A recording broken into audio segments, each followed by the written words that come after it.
Hey neighbor, welcome back to Beyond ARTV. My name is John, and if there's one thing that's ever gone hand in hand with rock and roll music, it's playing your guitar, number one, but number two, taking that axe and just absolutely grabbing it and smashing it to the ground! Shh, it's okay. I'm kidding. I would never do that to you. While my guitar gently weeps, I thought we would go through and take a look at some of the best, worst, and most insane guitar smashes of all time. Was it fueled by a bad performance, a monitor giving too much feedback, or were they just trying to pull a rockstar move and show everyone how badass they were? That is going to be determined. I've got 10 videos preloaded. Some of these smashes I've seen before, some of them I have not, and I'll be seeing it in real time with you for the first time. I know there's some debate that swirls around online, like, should you actually smash guitars, or is this terrible? And I lean on the side of the fence of not really caring all that much, but I also will admit that I'm not a guitarist. That's my fiance's guitar sitting back there. So let me know in the comments before we even get started. What do you think about smashes? Good, terrible, or somewhere in between?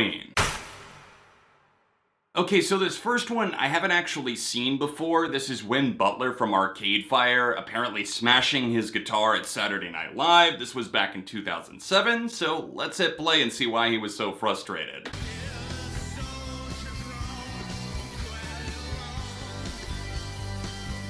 Oh, I see several broken strings on that guitar. They're flailing about like a tree in the breeze, and oh! 1, 2, 3, and she's down for the count. Wow. See, that felt like a moment of pure artistic frustration, and I can respect where he's coming from, why he would destroy the guitar. Playing with 2 broken strings, I can't imagine that's fun, especially on Saturday Night Live, and this was right as Arcade Fire were breaking. This was like a big opportunity, and to break multiple strings at the live show, I get it. Smash the guitar, walk away. It's a memorable moment that was actually real. Up next, we have Pete, Roger, and Keith from The Who in their first American televised performance ever. Way to make an explosive debut. And we've got guitars going all over the place. This is already classic Who. Whoa! Holy shit. Wow, Keith Moon absolutely puts some gunpowder, I believe, in that drum set, and then they go on to keep smashing the guitars, if I remember correctly. Oh, here we go. Take it back. Permanently deaf in one ear, and a flying cymbal sliced into Moon's arm. Oh. He just grabs his head like he's a child. Like, come on, you have to stop. We're on national television. What say we keep this thing back in the time machine, right? Let's stay in the year 1967 because we've got Jimi Hendrix at Monterey Pop Festival 1967 edition, catching a guitar on fire and just flat out destroying the thing. Oh, there's the match. Burn, baby, burn! Oh, just get a little bit more in there. A little bit of lighter fluid. This isn't even a smash, it's just a sacrifice.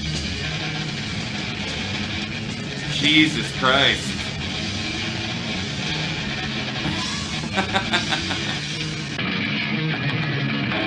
Ooh. Lighting it on fire after already dropping a match and then just spiking the guitar like it's a football, like you're mad at scoring a touchdown multiple times and walking away. That's a badass, ladies and gentlemen. It's rock and roll, and rest in peace to an absolute classic. Now, if there's one thing that we should all know about Kurt Cobain and Nirvana, it's that the entire band just love wrecking the set. Just everything. Every instrument on stage, it's a weapon, apparently. But also, it's something where Kurt Cobain seemed to have a personal vendetta anytime he would break a guitar out on stage. And this appearance of Endless Nameless all the way back in 1991 live at the Paramount is another one of those legendary occasions. It almost looks like a seizure in guitar exercising a demon form. Wave it around and oh, it's just like playing with fire. You're watching somebody handling gasoline and what are they gonna do with it next? It looks like he's walking a dog on a leash. Plug into another one. And then just absolutely destroy it? Chris just bopping the bass down. Boom, boom. Oh, and there went the fan. Wrong instrument, Kurt.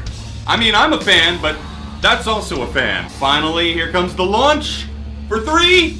It's nothing but net. Nothing but net right there. That's like 1 of 1,000 that we probably could have watched for Nirvana. I just picked this one because the quality happened to be a little bit higher, but if you're curious for more guitar destruction, do your own homework because Kurt Cobain was a guitar killer.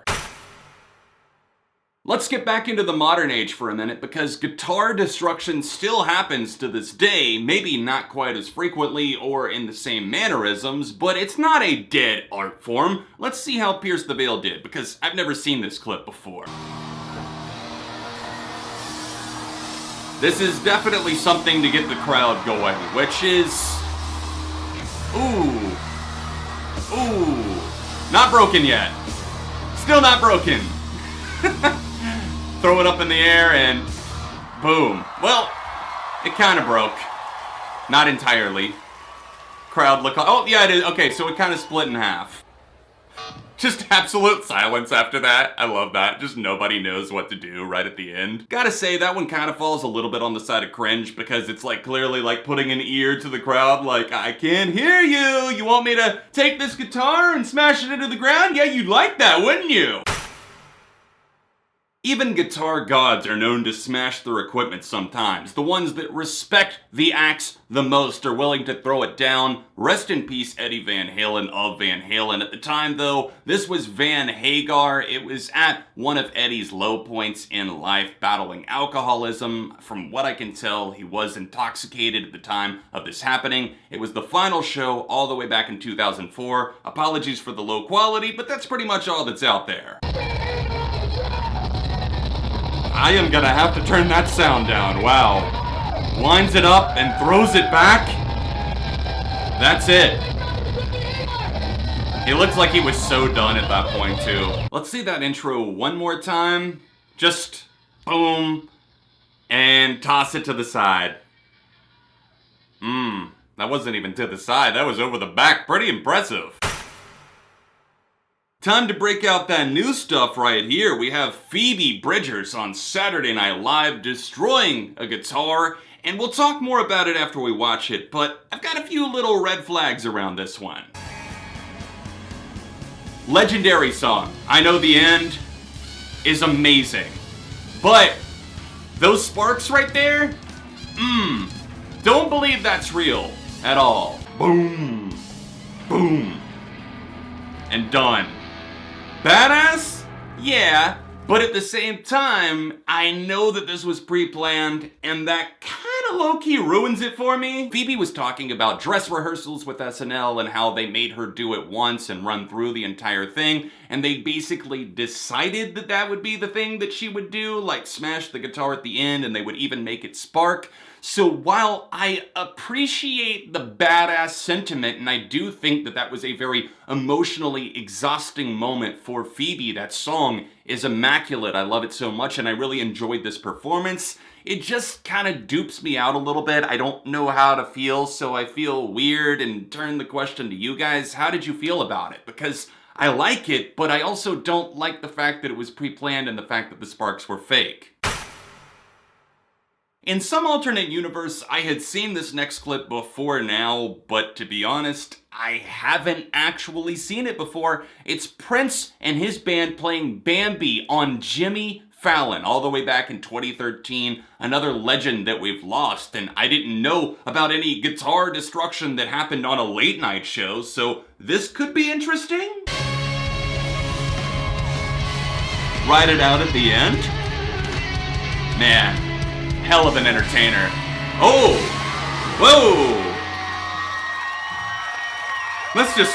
Woo! Buckets! That was a never-ending feedback loop, courtesy of Prince going swoosh and just dropping the guitar like a total bamf and walking away from the scene entirely. I know there's a lot of you out there wondering, John, did the guitar pull through? And I have to say yes, it spent like 5 days in the ICU over at Guitar Center. It pulled through, the vitals are looking good, and it went on to find a new home. So it's gonna be okay. We've talked about some notorious guitar destroyers on this list already, but I don't think anybody necessarily holds a candle to Matt Bellamy of Muse. The man was literally featured in the Guinness Book of World Records for destroying the most guitars on a single tour. 140 on the Absolution tour back in like 03-04. I love that this happened during the song Agitated. That just seems appropriate, right? Oh! Whoa, these angles on the guitar. Holy shit, this is the 2000s. The amount of times that we've cut already. Jesus Christ, the crowd looks like demonic. Whoa. Ooh, right into the monitor. And they're walking back out at the end of this all. Here you go, here's a brand new guitar. Don't worry, that one will be destroyed within an hour. One of, if not the single most memorable guitar smashes of the 21st century comes at the hands of Billie Joe Armstrong, the frontman of Green Day, who literally have an album called 21st Century Breakdown, so I guess the math checks out there. What a lot of viewers failed to recognize at the time of the iHeartRadio meltdown in 2012 was that it wasn't just a punk rock statement, which it kinda was, because of the infamous 1 fucking minute, you wanna bring on Justin Bieber and Usher, everything like that. He was clearly frustrated leading up to that. He wanted to play new stuff, but they kept running down the clock very fast on him. And also, Billie Joe Armstrong was dealing with a lot of alcohol-related issues. He checked into rehab shortly after that during the Uno Dos Tres trilogy cycle. Jesus Christ, we've got 4 fucking minutes left? The fuck am I gonna do with 4 fucking minutes? Yeah, you can tell that he's definitely drunk at this point. Yeah, bring your fucking Usher back up here, goddammit. It's definitely kind of hard to watch. I got at least 1 minute per fucking song, I'll tell you that right now. With that, I don't even really know entirely what he was trying to say there, but it's something that I think as a fan, you look back and you kind of make excuses like, oh, he was just pissed off and all this and all that. Let's skip over to the actual meltdown because that's where things get a little bit more intense, of course. Sing to fuck this shit. Every Green Day fan, I think, has this entire monologue memorized. Break. 1 minute left. They were clearly just like, the rockstar's having a meltdown, which was bullshit, and clearly that winded down a little faster. Like, they're originally saying like 4 minutes, that wasn't 4 minutes, now it's down to just 1 minute left. Let me show you what one fucking minute fucking means. Now here you see an amazing friend and bandmate, because Mike Dirnt just does the exact same thing and starts beating the shit out of his bass. He knows that his friend's going through something. God fucking love you all. We'll be back. Toss the mic and...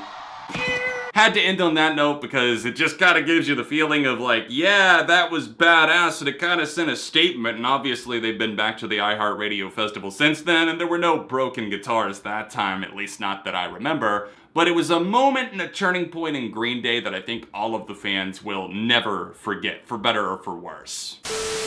Thank you guys so much for watching this Guitar Smashing 101 educational tutorial. If you enjoyed it, then please drop a like on the video, subscribe for the love of music, and don't forget to let me know in the comment section down below what was your favorite or least favorite guitar smash. If you have suggestions for other clips that I should watch in the future, then let me know in the comments as well. A couple of recent videos floating on screen here, and I'll be back soon with more on Beyond ARTV.